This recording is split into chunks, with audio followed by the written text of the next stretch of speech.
Hi, everybody, and welcome back to 10 Minute Strategy. My name is Peter Propp. I'm here with my friend Paul McManus, the CEO of Advanced Robot Solutions, a great client of mine and a good friend. And he and I just worked on a really exciting project. So before we go any further, I am once again going to show this amazing book that Paul wrote with a little help from me. It's Yeah, called How a to lot of Implement help. AI in Government. A lot of help. It was really my pleasure, a lot of fun. How to Implement AI in Government. So if you'd like to get a hold of this book, you'll let Paul know. I'll put the link to ARS with this video. And if you'd like to have a book written, you can ask me. So today we're going to talk about Paul's business, Advanced Robot Solutions, which is delivering great value to organizations in courts and government when they're trying to engage with the population and deliver good services. Let's just talk about it from the top. What do you think the biggest mistake is that government agencies make when they're trying to implement AI? And how do you fix it, or how does ARS deliver a great solution in this area?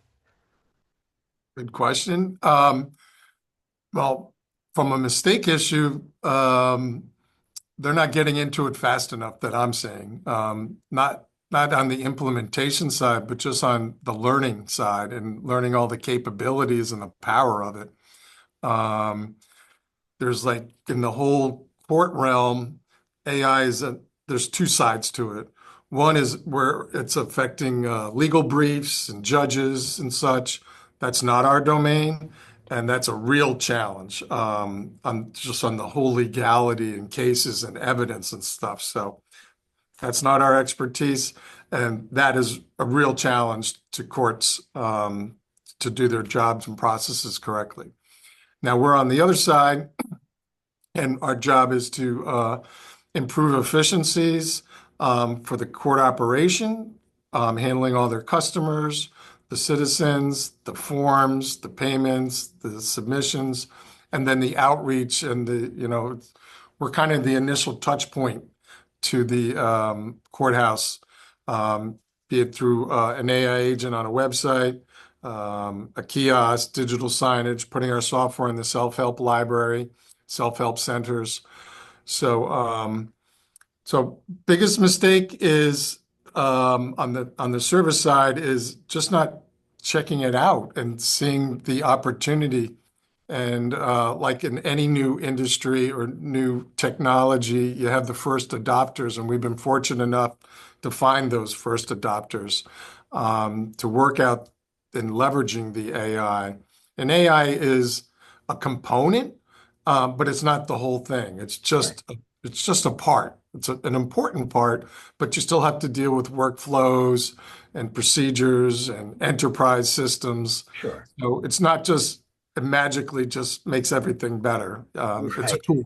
And everything that ARS develops is really in the human in the loop category. It's all about serving people by enabling people to do their job more efficiently. I would say if you put it at a high enough level. Um, Absolutely. so you've got self-service kiosks in courts. I know you're also delivering self-service avatars on websites.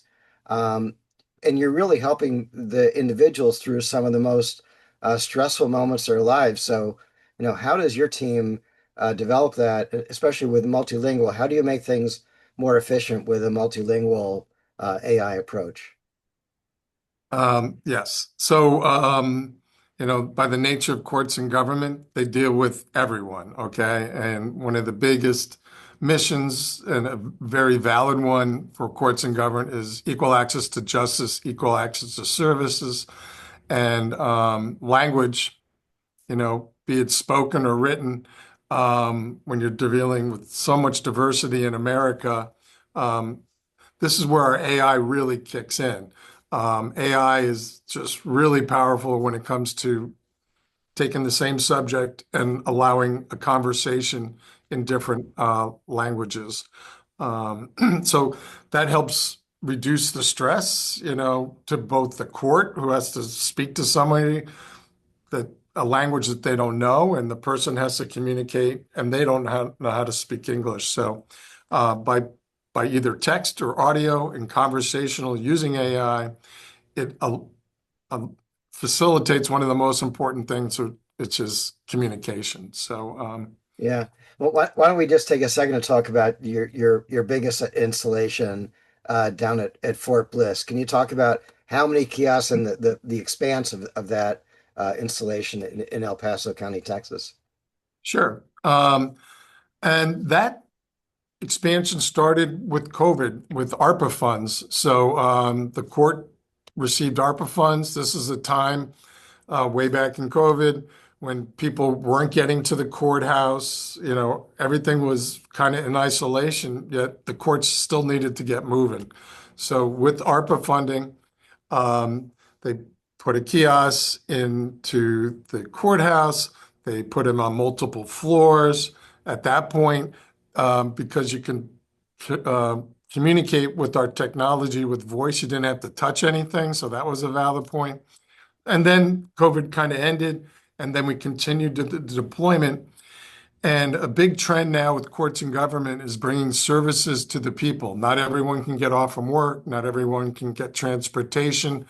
Um, so for El Paso County, which is a very large county, they have some of our devices in the courthouse. Then they have other ones in tax offices and motor vehicle departments throughout the county, and even so far as onto the Fort Bliss military base, where new recruits, when they go there, they can't leave the base for 6 to 8 weeks, but they still need things like marriage licenses and passports. And so we have two kiosks there, all connected to this whole back end dashboard ecosystem. So each device, depending on its use, is doing something different, but it feeds into the same data ecosystem. So as we continue to get feedback loops, we hone in on the service, and depending on the device and the service, it gets better and better for wherever it's performing. And again, of course, big Spanish community. So uh, the kiosks are primarily English and Spanish, but they do work with other languages as well. Yeah, and you're on an Indian reservation, and you're up in the way out in the boonies. Um, Very in the boonies. and Yeah, and we're talking right now to the Navajo Nation. oh, So fantastic. big issue for them as well. It's a big reservation. People can't get to the Navajo court system. So Right. again, Idaho, Wyoming, all these out west states, it's not as packed as we are here. So they're using devices, be it on the web, mobile phone, or kiosks, because not everyone can afford a computer or a phone, but yet you have to service everyone. So putting devices in libraries and other touch points allows the court and the government agency to work closer with its constituents. Right. And one of my favorite things, Paul, is you're so good at delivering on customer needs. When we were about to go live in Fort Bliss, and they told us that they all not only wanted wayfinding for the court system, they wanted wayfinding for the entire base. And our team, some of our fantastic developers, Shabam, spent an entire weekend creating a system. Luckily, we had the tools, and he knew Right. exactly what to do, but it was a late minute request, and the team really came through with flying colors. So I love that little anecdote. You guys really nailed it. We care about our customers. We're a small company, so we're obsessive when it comes to customer service. And you learn at the same time. If you're connecting with your customers and their customers, then everyone has a better experience. Absolutely. And you mentioned that the work in El Paso started with grants during COVID. The grant environment has changed a lot since those days, and I know a lot of your business is related to grants. Tell us about what it's like to be a CEO when the winds of the economy change in such significant ways. Yeah, 2025 was a, a year of pivots for myself and all sorts of other companies that service the courts and government industry. All sorts of funding has been slashed, moved around, budgets are tight.